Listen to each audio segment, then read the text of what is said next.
Herzlich willkommen to this special session of Meeting of the Minds, in which we want to talk to you about the treasures of the Taylorian. My name is Henrike Lähnemann. And my name is Emma Huber. I'm Professor of Medieval German Literature and Linguistics and teach history of the book to the master students of the Faculty of Medieval and Modern Languages. And I'm the subject librarian for German and the subject team lead for digital humanities at the Taylor Institution Library. We have been working together for the last 6 years on making the extraordinarily rich holdings of German books in the Taylorian more accessible. We would have loved to take you inside for today's meeting and show the pamphlets, manuscripts, and unusual objects firsthand. But since this is not possible, we will try to make the best of the situation by taking you on a virtual tour. This is also quite appropriate since we've been increasingly exploring the treasures of the Taylorian together with the students through digital editions. So showing you the objects online is also part of the teaching method we've been using. In a moment, we are going to take you through a slideshow and screenshots from the Taylor editions, but we wanted to start with the biggest and also largest treasure of the Taylorian, the Taylor Institute itself. The impressive neoclassical building was purpose-built as a library for languages, with a design that celebrates multilingualism, Europe, and literature. Here, above us, are the personifications of 4 European languages. From left to right, Italian with a torch, French with a cornucopia, the German head in hand, and Spain with a spear. I particularly like the fact that German literature is represented as Land der Dichterinnen und Denkerinnen, with a gesture that was used by Walter von der Vogelweide to signal his thinking about how to live in the world, and is still used today in times of online conferences. The picture on the top left is from a lecture I recorded via Zoom last year with a former writer-in-residence, Ulrike Dresner, who had translated poems by Walter von der Vogelweide. So Walter writes, ich saß auf einem Steine und dachte Bein mit Beine. Darauf satzt ich den Ellenbogen. Ich hätt in meine Hand gesmoggen das Kinn und ein min Wange. Do dachte ich mir viel ange, wie man zerwählte sollte leben. Engraved on the pedestals for the figures are the names of 3 authors for each language. For German, we have Herder, Schiller, and Goethe. They act as calling cards for the treasures that lie within. And so we will invite you now to pass the threshold into the literary treasure trove, starting off with an encounter with Goethe. Welcome inside the Taylorian. Many of you will recognize room 2, one of the representative lecture rooms in the Taylorian, which is benignly overlooked by the bust of Goethe, currently above the screen that shows Reformation 2017 at the Taylorian Library, an event that actually took place in 2016. After my inaugural lecture, we had a round table where we wanted to launch an ambitious project for the quincentenary of the German Reformation, which happened in 2017 to remember 500 years ago the publication of the 95 Theses. And you see on in the room a group of visitors for the inaugural lecture, and also one of the other big treasures of the Taylorian, namely its students. And so the 4 panelists sitting there are 3 graduate and 1 undergraduate student who had each prepared an edition of a Reformation pamphlet. And that was the start of the whole digital edition series, which has now expanded to cover several dozens editions over the course of the years. Room 2 is also used, overlooked by Goethe again, to showcase small projects and reflect on the history of teaching German in Oxford. So the next slide is from the visitor of the ambassador in 2019, Dr. Peter Wittig, who came to learn about the history of German in Oxford. And we presented him with a small exhibition of several objects set up by Emma Huber, mainly actually coming from a special collection, the collection of the first professor of German, Professor Fiedler. So Professor Fiedler was an ideal person to show to the ambassador, as he spent his whole life working on Anglo-German relations and international understanding more generally. Okay, so this quote is from an article from 1910, where Fiedler is talking about the power of the study of languages to remove international prejudice, to take the student beyond the limits of their own nationality, to make them conscious of the solidarity of mankind. And Fiedler believes that such understanding would be a pledge for the peace of the world and would make war more and more impossible.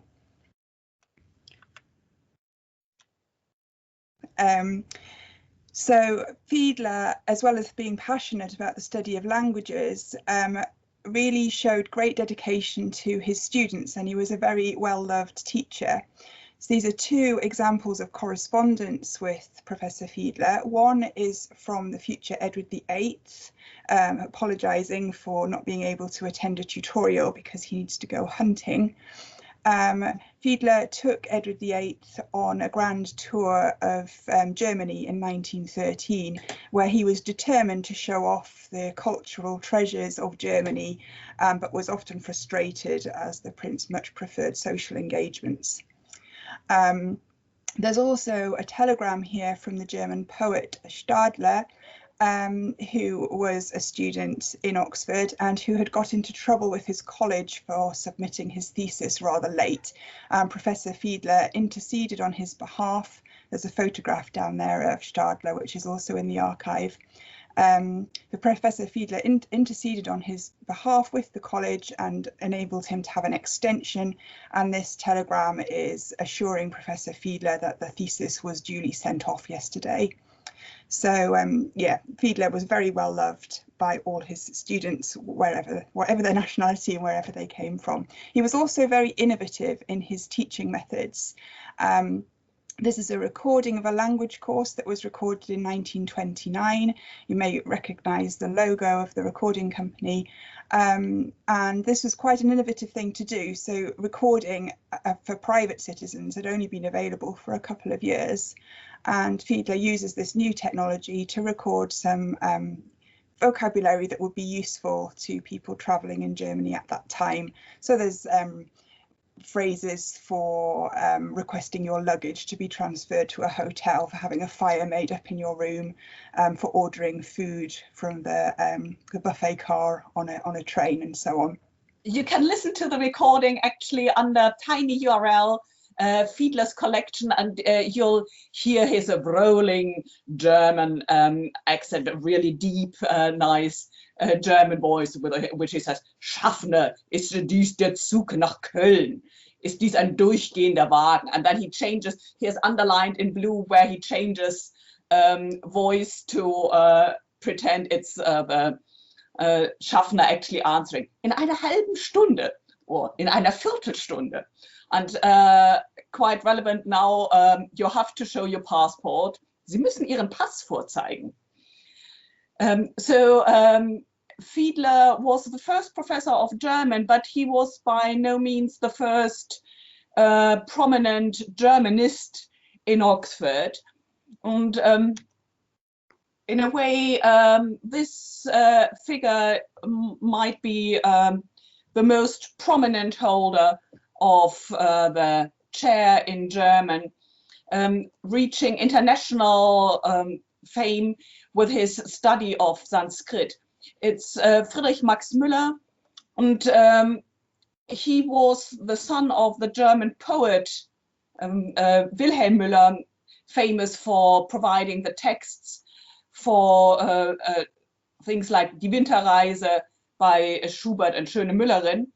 And you can see this dashing romantic in the picture on the right-hand side, who then transformed into an Oxford Don, captured in Vanity Fair with the signs of language, but also was internationally recognized. You see him with the Ordre pour le Mérite and the Bayerische Maximilians Orden shortly before his death on the left-hand side. But what makes him particularly important for our talk today is that he brought with him the romantic belief in studying the materiality of German literature and language. So he asked the librarian to acquire original publications in Germany, medieval manuscripts, prints and books from the 18th century, but particularly focusing on the crucial development in the Reformation, where print publication exponentially grew in Germany. So he was responsible for the wealth of Reformation pamphlets that are now collected in the Taylor Institution Library.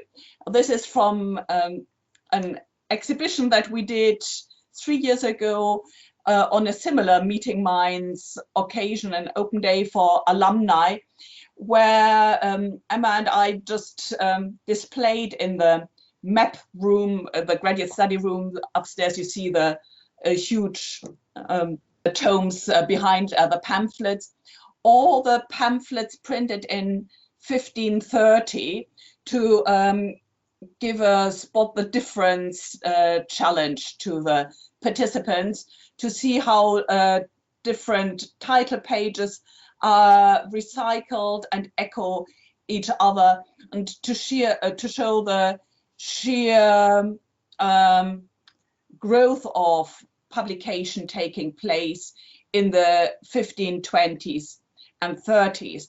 And our aim is actually, with the Taylor editions, to chart this development from the publication of the 95 Theses in 1517 through then to the publication of the large volume of the Bible in the last edition in 1545. So there's still quite a way for us to cover edition-wise.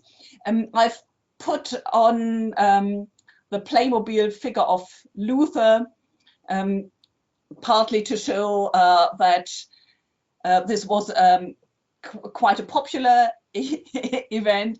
Luther has his own hashtag Little Luther on social media, and that helped us also to reach out, but partly to show that the visual iconography remains astonishingly stable, from Das schöne Konfitemine, which you see left next to the Playmobil figure, to the 2017 figurine, which is actually made up of a police hat, a vampire mantle, and a woman's wig, but it fits quite nicely with a reform movement, and partly for scale, because what we wanted also to show in our digital edition is still the materiality of how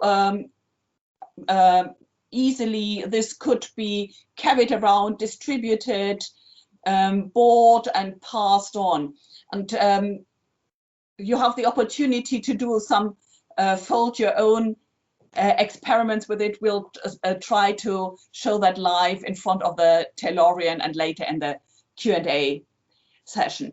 So these pamphlets are conversation starters, as it were. So they are meant to really spark discussion, and they have certainly been successful in doing that.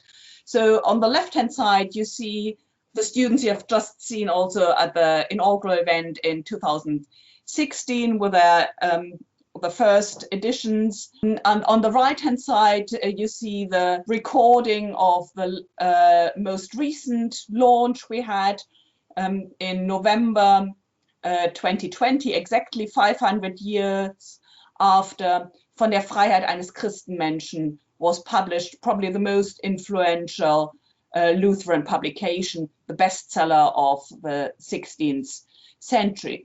And you see in the screenshot that we have always tried to follow Fiedler's lead in making things accessible, not just visually, but also audibly. So we have combined each of the digital editions of the Reformation pamphlets with a recording, a relay reading, we've called it, of the full text through students and colleagues from Oxford. So Julia is a current second-year student of German, starting off the reading with zum Ersten, dass wir gründlich mögen erkennen, was ein Christenmensch sei. The thesis, ein Christenmensch ist ein freier Herr über alle Ding und niemand untertan. Ein Christenmensch ist ein dienstbar Knecht aller Ding und jedermann untertan. Now we'll go slightly more into detail of these three full-scale editions of Reformation pamphlets, which we've done also with a print-on-demand publication, so you can actually buy these editions if you don't want to read them open access. They are available for between £3 and £5 each. And the first one we did was Martin Luther's Sendbrief vom Dolmetschen, because it's a seminal text for translation theory and the oldest set text that has never changed since its introduction. So it was introduced exactly on the 400th anniversary of the publication of the 95 Theses in 1917 under Fiedler, and it's still taught on the module, the paper 4 on historical linguistics, to teach the development of German, but also introduce complex discussions of what it means to translate well. You can view it on the editions MML or XAC UK. And what you have there is a transcription, so the facsimile of the copy in the Taylor Institution Library, a transcription, a new English translation with a scholarly apparatus and footnotes. And in the About section, we have linked in elements such as the recording of the whole Sendbrief, but also additional blog posts and further material.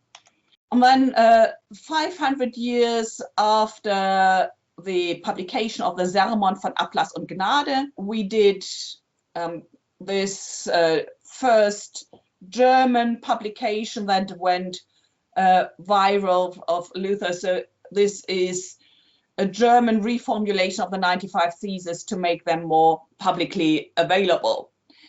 And here you see under resources the Fold Your Own pamphlet, because this is actually just one broadside that you folded twice and could buy for the price of a coffee to go, more or less. Actually, few copies survive despite the high number of outputs, because these were material designed to be used up and passed on. And then the most recent publication I just mentioned was Von der Freiheit eines Christenmenschen, and the Taylorian actually has 3 different editions of this seminal text, which also allows a compare and contrast approach for the students. So different students have edited different versions of the text. One of the library interns has edited a Latin version that also is held by the Taylor Institution Library. And all of these can now be combined on screen and are accessible also for those of you who can't come now to the Taylorian. So what are we planning for the near future? The next Reformation pamphlet is due in June, exactly again on its 500th anniversary, and it will be a very polemical text, the Passional Christi und Antichristi. And this launch will be embedded for the first time in a whole series of launches of digital editions done across the languages by different students from the history of the book. You can download the exact program on our student-led blog, History of the Book, MML or XAC UK, and that will cover a vast range of material from the Taylorian. For example, the first Spanish translation of Plutarch's Life of famous people by two students of Spanish. It will cover Ship of Fools edition, so a variety of languages, which brings me to an overview of exhibitions that we had from beyond the Reformation period. And I particularly liked this exhibition that celebrated having the Japanese-German writer in residence Yoko Tabada visiting, and that was an exhibition about multilingualism called Von der Muttersprache zur Sprachmutter, a title of one of Yoko Tabada's books. And we combined it with multilingual books from across the Taylor Institution Library.